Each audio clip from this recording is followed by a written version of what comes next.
Hi there, everybody. Mo Gerritz here, CEO and co-founder of FieldGenie.ai, with news about our advertising experiment, let's call it, digital corkboard, advertising services for local businesses and orgs. Okay, so I have a small business, handyman service. I want to reach out to people in my community, locals, effectively. What are my options? Well, one option is billboard advertising or outdoor advertising on the sides of buses and stuff. But let's get real, that stuff's expensive, and I don't think it's attractive. It's not pretty. I don't want to get involved with it. Then you're left with what? Newspapers and magazines? Okay, let's get real for a second. The only real things, the only options the small business owners seem to have today is on the internet with the likes of Yelp, Facebook, Nextdoor, and Google. But those options are A, expensive, B, they're more suited to advertising to people across the country if you guys have something to sell across the country, not locally. And finally, and most importantly, they basically behave like mafias. A lot of my friends who own small businesses complain that Yelp can just, and does, arbitrarily change their advertising practices, their terms and conditions, and they get the carpet pulled out right from under them. Meaning my friends, the small business owners, just lose advertising performance immediately. So I'm not interested in that. What I have been doing is using posters. Now, posters are great, but one of the downsides of posters is how do you track the performance of your poster marketing campaign? How do you do A/B testing, et cetera, et cetera, et cetera? Well, by combining a few technologies, QR codes, HTML, laser printers, and of course, FieldGenie, our proprietary field data gathering tool, also known as a field service management tool, we are able to track the performance of our posters. So, we've combined these technologies and we're trying to answer some questions. How does poster design affect call to action compliance? What calls to action are most effective in generating leads? What surfaces and geographic locations are best for what poster ads? How long do posters last? And when is the best time to put up posters? Okay. So at this point, I need to explain the experiment, okay? We don't have time to talk about everything. This is an involved experiment. We could go on for hours on what we learned. Looking at the data is fascinating. So we're just going to breeze through this and share some of our learnings, okay? Number one, we worked with the designer to develop 3 ads. I've already told you, the handyman, the free sailing for transit users, and the math classes. We created some A/B testing for each one of them, so different posters in the same places, different posters in different places, etc. We wrote some code to generate QR codes, okay? And of course, these are unique QR codes. Each QR code is embedded with a URL and a unique string that is associated with one single poster. Some code places the QR on the posters, blah blah blah, and we generate hundreds of unique posters. Every time someone scans the poster, okay, we log the unique identifier before sending the user to the target destination, whether that be a Google form, someone's website, or other things that you can use QR codes over the internet. Other things you can do with QR codes and HTML, okay? We printed 250 posters at FedEx's Print and Groans wallet draining machines. Houston and I biked around different parts of the East Bay looking for good poster locations. We put up the posters, and as we put up the posters, we used FieldGenie hands-free to log information about the poster location, the UUID, etc., etc. Okay? So, let's take a look at the table. What we did is we correlated the table of data from the FieldGenie stuff with the data incoming from each poster scan, and we can begin to see that different neighborhoods, different streets, different businesses, different kinds of posters attract attention differently, okay? Let's take a quick look at the data just to show you that it's here, all right? Poster ID, address, location name, the relative location. Is this across from something? Is this in front of something? Is it beside something? The mounting surface, okay? Are there other posters there? We gather information about other posters. Girl Scout delivery. This one had a QR code, all right? Some remarks, timestamps, latitude, longitude, and other data that we use, to do this cool experiment, to carry out the experiment. Okay, I want to point out that, of course, we're doing this all hands-free. So every time you put up a poster, you're working with your hands to put up the poster, and you're talking at the same time, the way humans have done for millions of years when they're making food or building stuff. And that way, you add very little extra time in logging data while getting things done. Okay, so let's talk about some of the results here. All right, this table here, this graph shows you how my website has been doing. 2 of the campaigns lead to subpages on my website, the handyman stuff and the sailing stuff. We started putting stuff up on the 19th, and you can see there's a great spike in the number of visits to my website. Things are up thousands of percents. You know, my website doesn't usually get a lot of traffic, so certainly we've increased traffic. All right, the handyman poster has had 7 leads, 3 conversions. Oops, $250 in my pocket and $150 in local in money spent on local businesses. The sailing, actually, as we'll find out, has had far more leads, far more scans, I should say, but only 2 leads. And the Dankman poster, which we printed black and white, sadly, has had 0 leads, even though it's had a lot of scans. Okay, let's look at some basic stats here. It took us 3 days to do this. We worked 12 hours total. You know, Mo time plus Houston time is 12 hours. We have about 140 posters. We actually lost one set of data. It's like 11 or 15 posters that we lost due to a problem with FieldGenie. You know, it's always a problem developing a new app. Here's the total number of scans, poster count, the ratio. Here's the total number of posters and how many of them have been scanned at least once. So about 30% of the posters have gotten scanned. And we'll look at the map here in a second. Let's look at campaign success. So we've talked about conversions. We know the sailing has had 2 conversions, but it's had this is a ratio, okay? The number of posters, the number of scans divided by the number of posters. So on average, each poster has been scanned more than once. Dankman, on average, each poster has been scanned much less than once. This is a poster. We've had 11 of these. This is a handyman poster where you are led directly to my website. This handyman poster, you're led to a support ticket. You are asked to fill out a support ticket with problems. What's the problem, sir? Tell me about it, and I'll get back to you in 12 hours. Okay, this is where the stuff starts getting real interesting.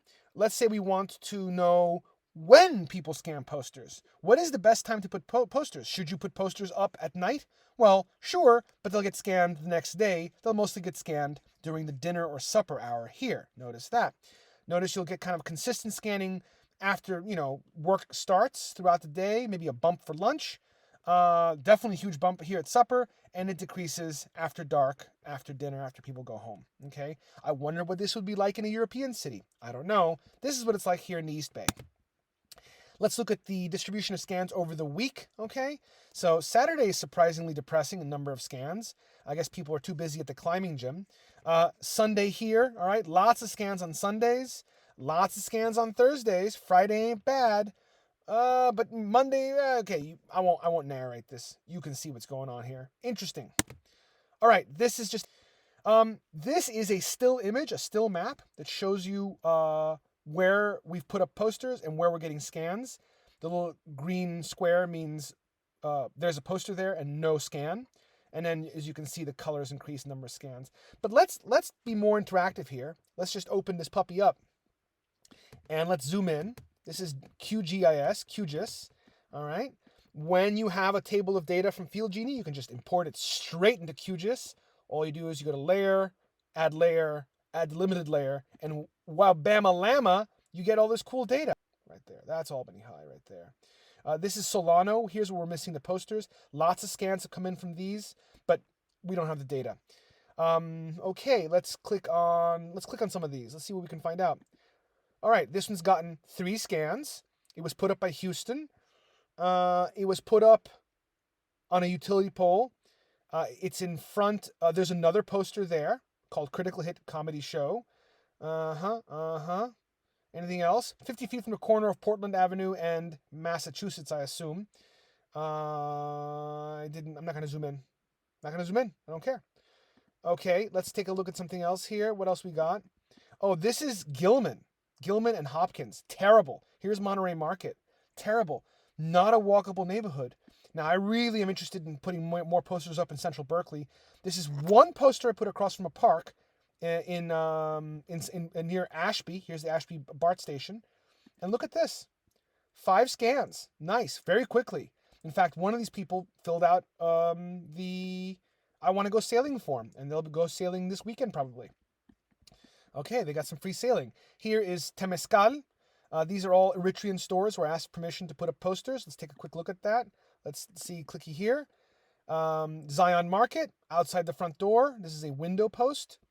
No scans. Very nice people. Very nice people. No scans. Oops. Let's use this tool again. Here is Lakeview, all right? Avenue. Very few scans. Lots of people walking around. Very surprisingly, this is the parking lot where TJ's is. Lots of people walking around there.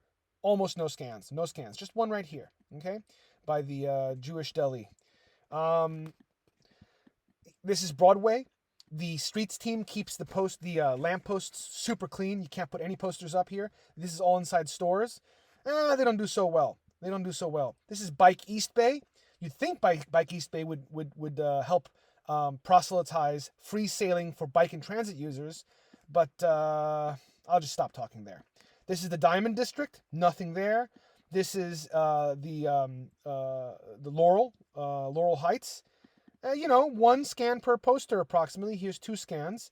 Not bad, but not great. Not great.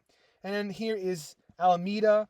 Houston put up a few posters here on Park Avenue in Alameda. This used to be a rail line. And they're all inside stores.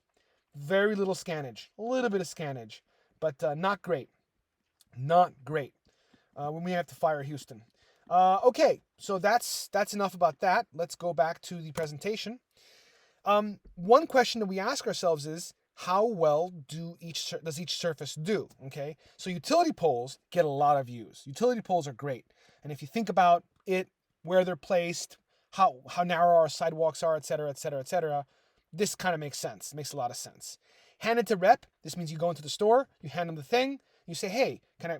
Well, you come in, you say, "Can I put up posters?" They say, "Yes, hand it to me. I'll put it up somewhere." Well, predictably, it doesn't do very well. Of course, our sample size is small. Bulletin boards. All right, not bad. Surprisingly, not bad. Not bad for bulletin boards. I put one on a fence by a bus stop. No scans. And then window door. Let me show you what it looks like. This is, I don't know what it's called in English. This is escaparate, or the vitrina in Spanish.